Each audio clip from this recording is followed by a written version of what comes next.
Hello दोस्तों, नमस्कार। मैं राहुल सिंह एक बार फिर से आप सभी का शॉर्ट स्टडी पे हार्दिक स्वागत करता हूं। दोस्तों, आज हम लोग पढ़ने वाले हैं मौर्य साम्राज्य का। ये हमारा दूसरा वीडियो है। अगर आपने अभी तक पहला वीडियो नहीं देखा है तो पहले उसको देखिए, तब ये ज्यादा समझ में आएगा। तो पिछली वीडियो में हम लोगों ने बिंदुसार तक पढ़ा था। बिंदुसार के समय जो तक्षशिला में आक्रमण हुए थे उसको दबाने के लिए बिंदुसार जो है अशोक को भेजता है। सुसीम वहां तक्षशिला का गवर्नर था, यानी कि राज्यपाल था। अशोक उस समय अवंती का राज्यपाल था, तो उसको दबाने के लिए, तक्षशिला विद्रोह दबाने के लिए अशोक को भेजा गया और अशोक ने बलपूर्वक तक्षशिला विद्रोह को दबाया। फाइनली जब बिंदुसार की मृत्यु हो जाती है 273 ईसा पूर्व में, तो शासक जो बनना था वो उसके बड़े लड़के सुसीम को बनना था। लेकिन अशोक जो है संघर्ष करता है इन 4 सालों में, और फाइनली जो है 269 ईसा पूर्व में अशोक गद्दी पर बैठता है। तो आज हम लोग अशोक के बारे में पढ़ेंगे। आइए देखते हैं दोस्तों। सम्राट अशोक 269 ईसा पूर्व में बैठता है और 232 ईसा पूर्व तक शासन करता है। तो ये अशोक सम्राट जो अशोक था, ये गद्दी पर बैठने से पूर्व कहाँ का राज्यपाल था? तो अवंती का। कई बार एग्जाम में पूछा गया है, अवंती का राज्यपाल अशोक था। तो हम लोग अशोक के बारे में आज पढ़ेंगे। सम्राट अशोक। सम्राट अशोक के पिता का नाम बिंदुसार है, आप सभी को पता होगा। इनकी माता का नाम है सुभद्रांगी। सुभद्रांगी अशोक की माता का नाम है। इनका राज्याभिषेक होता है 269 ईसा पूर्व में। 269 ईसा पूर्व में अशोक का राज्याभिषेक होता है। और राज्याभिषेक के 8वें वर्ष, कई बार एग्जाम में पूछा गया है, राज्याभिषेक के कितने वर्ष बाद कलिंग पर आक्रमण किया अशोक ने? तो राज्याभिषेक के 8वें वर्ष बाद 261 ईसा पूर्व में कलिंग पर आक्रमण कर देता है, यानी कि कलिंग का युद्ध होता है। दया नदी के किनारे होता है। कलिंग कहाँ है? उड़ीसा में है। कलिंग की राजधानी क्या थी? तोसली थी। तो कलिंग का युद्ध होता है 261 ईसा पूर्व में। कलिंग कहाँ है? उड़ीसा में है। यहाँ पर जो युद्ध होता है उसमें कहा जाता है ऐसा कि लगभग 1.5 लाख सैनिक मारे गए। 1.5 लाख सैनिक मारे गए। और इस भीषण नरसंहार को देखकर अशोक का हृदय द्रवित हो जाता है, यानी कि उसका जो है हृदय परिवर्तन हो जाता है। और वह भैरी घोष, अशोक जो है, जब अशोक का हृदय परिवर्तित हो जाता है तो वह भैरी घोष, यानी कि युद्ध की नीति, भैरी घोष का मतलब है युद्ध की नीति। युद्ध की नीति की जगह धम्म घोष, यानी कि शांति की नीति अपना लेता है। किसकी जगह? भैरी घोष की जगह धम्म घोष की नीति, यानी कि धर्म का रास्ता चुन लेता है। धम्म को पाली भाषा में, धर्म को पाली भाषा में धम्म कहा जाता है। पाली भाषा में धम्म कहा जाता है किसको? धर्म को। तो भैरी घोष की जगह धम्म घोष की नीति अपनाता है अशोक। किस युद्ध के बाद? कलिंग युद्ध के बाद। और युद्ध के बाद बौद्ध धर्म को अपना लेता है। किस युद्ध के बाद? कलिंग युद्ध के बाद अशोक बौद्ध धर्म को अपना लेता है। जो इसको बौद्ध धर्म की प्रेरणा इसको किसने दी? कई बार एग्जाम में पूछा गया है। तो निग्रोथ। निग्रोथ इसका भतीजा था, यानी कि सुसीम का लड़का था निग्रोथ। सुसीम का लड़का था ये, इसके भाई का लड़का था। सुसीम का लड़का था ये निग्रोथ। और बौद्ध धर्म की प्रेरणा तो निग्रोथ से ली, लेकिन बौद्ध धर्म की शिक्षा किससे ली है? उपगुप्त नामक बौद्ध भिक्षु से। कई बार एग्जाम में पूछा गया है किससे ली है? तो उपगुप्त नामक बौद्ध भिक्षु से बौद्ध धर्म की शिक्षा ली है। जब ये बौद्ध धर्म अपना लेता है तो अपने पुत्र महेंद्र, पुत्री संघमित्रा को बौद्ध धर्म के प्रचार के लिए कहाँ भेजता है? श्रीलंका भेजता है। पुत्र महेंद्र और पुत्री संघमित्रा को बौद्ध धर्म के प्रचार के लिए श्रीलंका भेजता है अशोक। अशोक की 5 पत्नियां थी। कितनी? 5 पत्नियां। पहले के राजा महाराजा कई रानियां रखते थे, इसी तरीके से अशोक की 5 पत्नियां थी, जिसमें पहली पत्नी थी देवी, देवी थी, दूसरी थी कारुबाकी, पद्मावती और असंधिमित्रा और तिस्रक्षिता। ये 5 पत्नियां थी। तो उनमें जो देवी था, देवी और अशोक का जो बच्चे थे उनको, उनका नाम महेंद्र था, संघमित्रा और चारुमती, यानी कि देवी और अशोक के 3 लड़के थे, जिसमें से एक पुत्र और 2 पुत्रियां। पुत्र का नाम महेंद्र और पुत्री का नाम संघमित्रा और चारुमती। दूसरी पत्नी थी कारुआकी। कारुआकी, इसका एक पुत्र था जिसका नाम था तीवर। क्या नाम था? तीवर नाम था। और तीसरी पत्नी थी पद्मावती। इसका पुत्र का नाम, यानी कि अशोक और पद्मावती के पुत्र का नाम था कुणाल। यही आगे चल के अशोक का उत्तराधिकारी बनता है। और चौथी थी असंधिमित्रा और 5वीं थी तिष्य रक्षिता। तो अशोक की 5 पत्नी है, जिसमें से देवी और अशोक का जो बच्चे थे या लड़के थे महेंद्र, संघमित्रा, चारुमती। कारुवकी का पुत्र तीवर था। यहाँ पे जो अशोक सबसे ज्यादा प्रभावित था अपनी पत्नी से, तो वह थी कारुवाकी, जिससे अशोक जो है सर्वाधिक प्रभावित था। अशोक के समय ही तीसरी बौद्ध संगीति होती है। 250 ईसा पूर्व में हम लोगों ने बौद्ध धर्म में पढ़ा था। तीसरी बौद्ध संगीति किसके समय होती है? तो अशोक के समय होती है, 250 ईसा पूर्व में होती है। आप कमेंट करके बताएं कि कहाँ पे होती है, किस जगह पे होती है, और इसका उपाध्यक्ष या इसका अध्यक्ष कौन था? तो अध्यक्ष था मोगलीपुत्र तिष्य। लेकिन आप कमेंट करके बताएं ये जो है किस जगह पे तीसरी बौद्ध संगीति हुई थी। उसके बाद बात करते हैं भारत में सर्वप्रथम शिलालेखों का प्रचलन किसने कराया? तो अशोक ने। सर्वप्रथम भारत में अगर किसी ने शिलालेखों का प्रचलन या अभिलेखों का प्रचलन कराया तो अशोक ने। अशोक ने जो है अपनी बात जनता तक पहुंचाने के लिए शिलालेखों का सहारा लिया, यानी कि शिलालेख यानी कि पत्थर पर लेख लिखवाने शुरू कर दिए। कोई स्तंभ है उस पर लेख लिखवाना शुरू कर दिया, गुफा में लेख लिखवाना शुरू कर दिया, जनता तक अपनी बात पहुंचाने के लिए। इसने किसका सहारा लिया? अभिलेखों का या शिलालेखों का सहारा लिया। अभिलेखों में अशोक का नाम देवानाम प्रियदर्शी मिलता है। देवानाम प्रियदर्शी या प्रियदर्शी मिलता है।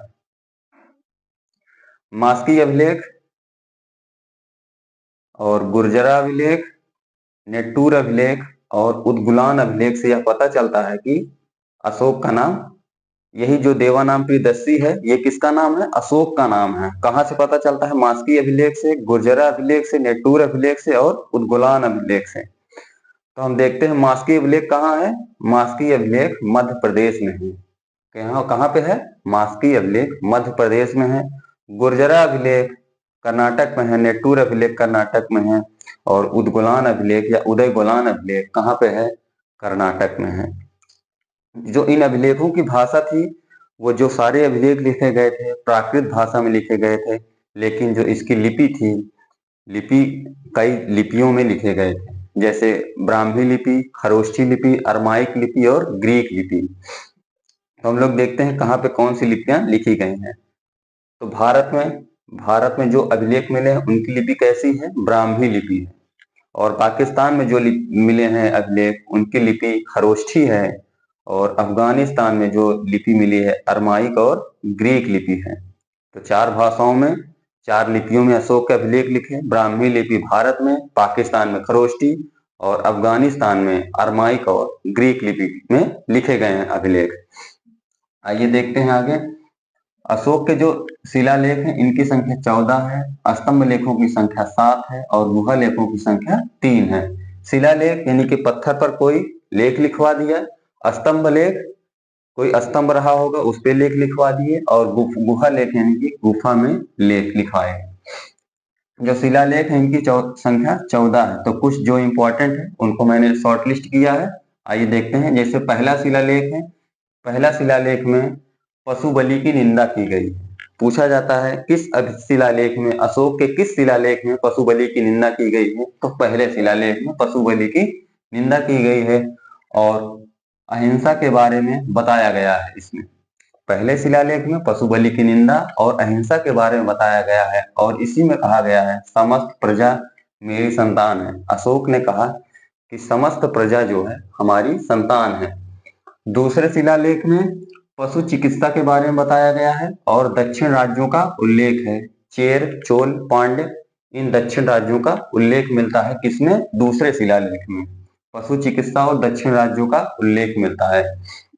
तीसरे शिलालेख की बात करते हैं तो अशोक के राजकीय अधिकारी जो हुआ करते थे उनके बारे में बताया गया है। इनके राजकीय अधिकारी थे रज्जुक थे, युक्तक थे और प्रदेशक थे। ये 3 अधिकारियों के बारे में कहाँ बताया गया है? इसके तीसरे शिलालेख में। रज्जुक, युक्तक और प्रदेशक, ये इनके राजकीय अधिकारी हुआ करते थे। चौथे शिलालेख में बताया गया है भैरी घोष के स्थान पर धम्म घोष की अपनाना, यानी कि युद्ध नीति को छोड़कर शांति नीति को अपनाना चौथे अभिलेख में बताया गया है, चौथे शिलालेख में। पांचवें शिलालेख में धम्म महापात्रों की नियुक्ति, यानी कि अशोक के समय जो अधिकारी थे उनको महापात्र, उच्च अधिकारी रहा करते थे, उनको महापात्र कहा गया है। तो धम्म महापात्रों की नियुक्ति के बारे में बताया गया है। कहाँ पे? 5वें शिलालेख में, ध्यान रखना है। छठे अभिलेख में बताया गया है आत्मनियंत्रण के बारे में। इसमें अशोक ने कहा है जन कल्याण के लिए अगर हमारे अधिकारी हमसे कभी भी मिल सकते हैं, जन कल्याण के लिए हमारे अधिकारी हमसे कभी भी मिल सकते हैं, इसमें बताया गया है आत्मनियंत्रण के बारे में छठे शिलालेख में। 7वें शिलालेख में धार्मिक समन्वय के बारे में बताया गया है। धार्मिक समन्वय के बारे में कहाँ बताया गया है? 7वें शिलालेख में। 8वें शिलालेख में धम्म यात्रा के बारे में बताया गया है। अशोक ने धम्म यात्रा की थी, अपने जो राज्यारोहण हुआ था, यानी कि राज्याभिषेक हुआ था अशोक का, उसके 10वें वर्ष बोध गया था धम्म यात्रा, यानी कि धर्म की यात्रा के लिए। कहाँ गया था? बोध गया था राज्याभिषेक के 10वें वर्ष। और राज्याभिषेक के 20वें वर्ष लुम्बिनी गया था, जहां पे गौतम बुद्ध की क्या हुई थी? आप कमेंट करके बताएं गौतम बुद्ध को लुम्बिनी में क्या हुआ था? जन्म हुआ था, मृत्यु हुई थी, ज्ञान की प्राप्ति हुई थी, क्या हुआ था? आप कमेंट करके बताएं। तो 10वें वर्ष बोध गया जाता है धम्म यात्रा के लिए और 20वें वर्ष लुम्बिनी जाता है धम्म यात्रा के लिए।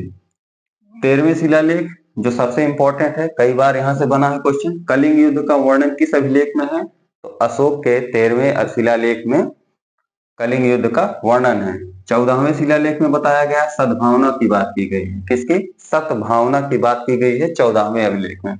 तो हम लोगों ने जो 14 शिलालेख थे उसमें से 11-12 नहीं पढ़े हम लोगों ने, बाकी हमने सारे शिलालेख देख लिए हैं। स्तंभ लेख की संख्या कितनी है? 7 है। तो जैसे दिल्ली टोपरा स्तंभ लेख है, और दिल्ली मेरठ स्तंभ लेख है, कौशाम्बी स्तंभ लेख है, रामपुरवा है, लौरिया नंदनगढ़ है, लौरिया अरेराज है और रुम्मनदेई स्तंभ लेख है। इनके बारे में थोड़ा थोड़ा जानते हैं। दिल्ली टोपरा जो कि हरियाणा में टोपरा पड़ता है, यहाँ का है। जो यहाँ जो टोपरा है, टोपरा से दिल्ली स्थानांतरित किया गया है। क्या किया गया है? टोपरा से दिल्ली स्थानांतरित किया गया था। किसके? FST यानी कि फिरोज शाह तुगलक के द्वारा टोपरा से दिल्ली लाया गया। कौन सा अभिलेख? दिल्ली टोपरा, यानी कि टोपरा से दिल्ली ले आया गया। किसके द्वारा? फिरोज शाह तुगलक के द्वारा। FST फिरोज शाह तुगलक। जो दिल्ली मेरठ अभिलेख है, इसको मेरठ से कहाँ लाया गया? दिल्ली लाया गया। किसके द्वारा? FST यानी कि फिरोज शाह तुगलक के द्वारा इसको भी मेरठ से दिल्ली लाया जाता है। जो कौशाम्बी अभिलेख है, कौशाम्बी या प्रयागराज अभिलेख इसको भी कहते हैं, तो इसको कौशाम्बी से अकबर द्वारा कौशाम्बी से कहाँ लाया गया है? स्थानांतरित किया गया प्रयागराज में। तो किसके द्वारा? अकबर द्वारा कौशाम्बी से प्रयागराज लाया गया। रामपुरवा अभिलेख, लौरिया नंदनगढ़ अभिलेख और लौरिया अरेराज अभिलेख, ये तीनों कहाँ के हैं? ये बिहार के हैं। कहाँ के हैं दोस्तों? बिहार के हैं। और ये रुम्मनदेई जो अभिलेख है ये नेपाल का है। तो 7 स्तंभ लेख हम लोगों ने देखा। अब देखते हैं गुहा अभिलेख या गुहा लेख, यानी जो गुफा में लिखाए गए थे। इसमें गुहा यानी कि झोपड़ी या गुफा, अशोक ने जो है झोपड़ियों या गुफाओं का निर्माण कराया था। इसने 4 गुफा बनवाई थी, सुदामा गुफा, चौपार गुफा, कर्ज गुफा, कहीं कहीं पे कर्ण गुफा लिखा रहता है, और विश्व झोपड़ी। इन चारों गुफाओं का निर्माण कराया और इसको जो है आजीवक संप्रदाय के लोगों के लिए दान में दे दी। यहाँ पे किस किस? चौपार, कर्ज गुफा और विश्व झोपड़ी और सुदामा गुफा, इन चारों गुफाओं का निर्माण कराता है अशोक, और इसको जो है जो आजीवक संप्रदाय के लोग होते हैं उनके लिए दान में दे देता है। और जो ये आजीवक संप्रदाय है इसकी स्थापना मक्खली गोसाल ने की थी। किसने की थी? मक्खली गोसाल ने की थी। तो आजीवक संप्रदाय के लिए 4 गुफा दान में देता है। इसी में जो है लेख लिखे रहते हैं जिसको गुहा लेख कहा गया है। उसके बाद बात करते हैं अन्य अभिलेख। तो भब्रू अभिलेख। भब्रू अभिलेख राजस्थान में पड़ता है। इसमें अशोक ने खुद को क्या बताया है? मगध का सम्राट बताया है। तो किस अभिलेख में अशोक ने खुद को मगध का सम्राट बताया है? तो किसमें? भब्रू अभिलेख में। ध्यान रखना है, भब्रू अभिलेख राजस्थान में पड़ता है। इसमें अशोक ने खुद को मगध का सम्राट बताया है, यानी स्वयं को। उसके बाद सर ए कूना अभिलेख। सर ए कूना अभिलेख ये अफगानिस्तान में पड़ता है। हम लोगों ने देखा था अफगानिस्तान में किस लिपि में लिखे गए हैं अभिलेख? अरमाइक और ग्रीक लिपि में। तो ये सर ए कूना अभिलेख किस लिपि में लिखा गया है? अरमाइक और ग्रीक लिपि में लिखा गया है सर ए कूना अभिलेख, जो कि अफगानिस्तान से मिला हुआ है। अशोक की मृत्यु 232 ईसा पूर्व में होती है। कहाँ पे होती है? पाटलिपुत्र में होती है। अशोक की मृत्यु के बाद इसका पुत्र जो है कुणाल शासक बनता है। उसके बाद दशरथ शासक बनता है। उसके बाद संप्रीति शासक बनता है। ये सब थोड़े थोड़े समय के लिए शासक बनते हैं। और उसके बाद शालिशुक शासक बनता है और सबसे लास्ट में बृहद्रथ बनता है। कौन बनता है? तो मौर्य वंश का अंतिम शासक बृहद्रथ था। बृहद्रथ मौर्य वंश का अंतिम सम्राट था। जो इसका सेनापति था पुष्यमित्र शुंग था। पुष्यमित्र शुंग इसकी हत्या कर देता है बृहद्रथ की, और एक मौर्य वंश की जगह एक नए वंश की स्थापना होती है शुंग वंश की। किसकी? शुंग वंश। शुंग वंश एक ब्राह्मण वंश था। तो अगली क्लास में हम लोग शुंग वंश पढ़ेंगे। थोड़ा सा प्रशासनिक व्यवस्था देख लेते हैं इसकी, जो मौर्यकालीन समाज की प्रशासनिक व्यवस्था थी। तो यहाँ पे जो सर्वोच्च था, सर्वोच्च कौन था? राजा था। मौर्य काल में सर्वोच्च पद किसका था? राजा का था, जिसकी सहायता के लिए मंत्री परिषद होती थी। जिसकी सहायता के लिए मंत्री परिषद होती थी। जो इनको जो है तीर्थ कहा गया है। क्या कहा गया है? तीर्थ या महापात्र। तीर्थ या महापात्र कहा गया है। और इनकी संख्या कितनी होती थी? 18 होती थी। तो मंत्री परिषद जो होती थी इनकी संख्या 18 थी। इनको तीर्थ या महापात्र कहा गया है। जैसे इसमें कुछ प्रमुख जो मंत्री हुआ करते थे, जैसे अमात्य प्रधानमंत्री था, सेनापति यानी कि सैन्य विभाग का प्रधान हुआ करता था, समाहर्ता जो था आय का संग्रह करता, यानी कि जैसे आज फाइनेंस मिनिस्टर यानी कि वित्त मंत्री हैं, उसी तरीके से समाहर्ता हुआ करता था, आय का संग्रह करता। और सन्निधाता होता था जो कोषाध्यक्ष होता था। क्या होता था? कोषाध्यक्ष होता था। हम लोगों ने देखा सबसे प्रमुख राजा की सहायता के लिए मंत्री परिषद होती थी, जिनको तीर्थ कहा गया है। इनकी संख्या 18 होती थी, जिसमें से हम लोगों ने देखा अमात्य, सेनापति, समाहर्ता और सन्निधाता। इनसे प्रश्न पूछे गए हैं और आगे पूछे भी जाएंगे। उसके बाद देखते हैं प्रांत में शासन कैसा था। प्रांत में शासन कैसा था मौर्य काल में? तो अशोक के समय प्रांतों की संख्या कितनी थी? 5 थी। पहले कितनी थी? 4 थी। लेकिन अशोक के समय कितनी हो गई? 5 हो गई। इन पांचों को मिलाकर, 5 प्रांतों को मिलाकर चक्र कहा जाता था। एक चक्र कहा जाता था। इनको क्या कहा जाता था? प्रांतों को मिलाकर चक्र कहा जाता था। जिसका प्रशासक यानी प्रांतों के जो प्रशासक होते थे उनको कुमार कहा जाता था, या आर्यपुत्र या राष्ट्रिक। कुमार, आर्यपुत्र या राष्ट्रिक। प्रांतों के जो प्रशासक यानी प्रांतों पे जो शासन करते थे उनको कुमार, आर्यपुत्र या राष्ट्रिक कहा जाता था। इन प्रांतों का विभाजन विश्व यानी कि आज का ले लीजिए जैसे जिला, ये इसकी विभाजन हुआ था प्रांतों का। सबसे बड़ा तो राज्य होता था, सबसे बड़ा देश के बाद राज्य के बाद प्रांत के बाद जिला के बाद ग्राम। जैसे आज हमारे यहाँ देश है, देश के बाद राज्य है, राज्य के बाद जिला है, जिला के बाद तहसील है। उसी तरीके से उस समय था। तो प्रांतों का विभाजन विश्व में हुआ था, जिसका प्रधान क्या कहलाता था? विस्पति कहलाता था या विषयपति। उसके बाद किसमें था? विश्व के बाद ग्राम में था, जिसका प्रधान ग्रामिक कहलाता था। जो ग्राम था ये मौर्य काल में सबसे छोटी इकाई हुआ करती थी। मौर्य काल में प्रशासन की प्रांतीय प्रशासन की सबसे छोटी इकाई कौन होती थी? तो ग्राम होती थी। इन प्रांतों के जो ये 5 प्रांत हैं अशोक के समय, उन प्रांतों के नाम है कलिंग है, जिसकी राजधानी तोसली थी। आप राजधानी ध्यान रखना है, राजधानी से कई बार क्वेश्चन बने हुए हैं। तो 5 प्रांतों में पहला प्रांत है कलिंग, जिसकी राजधानी थी तोसली। दूसरा प्रांत है अवंती, जिसकी राजधानी थी उज्जैनी। तीसरा प्रांत है प्रासी, इसी को पूर्वी प्रांत भी कहा गया है, प्रासी या पूर्वी प्रांत, इसकी राजधानी थी पाटलिपुत्र। चौथा प्रांत जो था वह उत्तरापथ था, जिसकी राजधानी थी तक्षशिला। और पांचवा प्रांत था दक्षिणापथ, जिसकी राजधानी थी सुवर्णागिरी।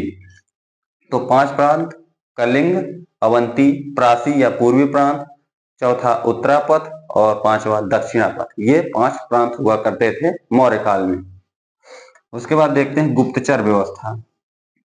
गुप्तचर व्यवस्था यानी कि गुप्तचर जो रहते थे, जो देख रेख कहते थे, जासूस होते थे, उनको गुप्तचर कहा जाता है। तो इसके गुप्तचर के प्रधान को क्या कहा गया है? महामात्या सर्प। महामात्या सर्प कहा गया है गुप्तचर के जो प्रधान हुआ करते थे उनको। और इसी गुप्तचर को अर्थशास्त्र में गूढ़ पुरुष के नाम से जाना जाता है। किसके? गूढ़ पुरुष के नाम से किसको जाना जाता है? गुप्तचर को। दो तरीके के गुप्तचर होते थे मौर्य काल में। जैसे संचार था, नाम से पता चल रहा है संचार, यानी कि घूम फिर कर जासूसी करना। तो घूम घूम कर जासूसी करते थे, उनको संचार कहा गया है। और जो संस्था थी, संस्था नाम से ही पता चल रहा है इसके भी कि एक स्थान पर, संस्था कहीं घूमती नहीं है, तो एक स्थान पर बैठकर जासूसी करना, उसको क्या कहा गया है? संस्था कहा गया है। एक स्थान पर रहकर जासूसी करना या गुप्तचरी करना, इसको संस्था। दो तरीके की गुप्तचर व्यवस्था थी, संचार एक घूम घूम कर और संस्था एक स्थान पर रहकर। न्याय व्यवस्था की बात करते हैं। न्याय व्यवस्था, दो तरीके की न्याय व्यवस्था थी यहाँ पे। जैसे एक धर्मस्थी, इसमें दीवानी मामले देखे जाते थे, और दूसरा था कंटक शोधन, इसमें फौजदारी मामले देखे जाते थे।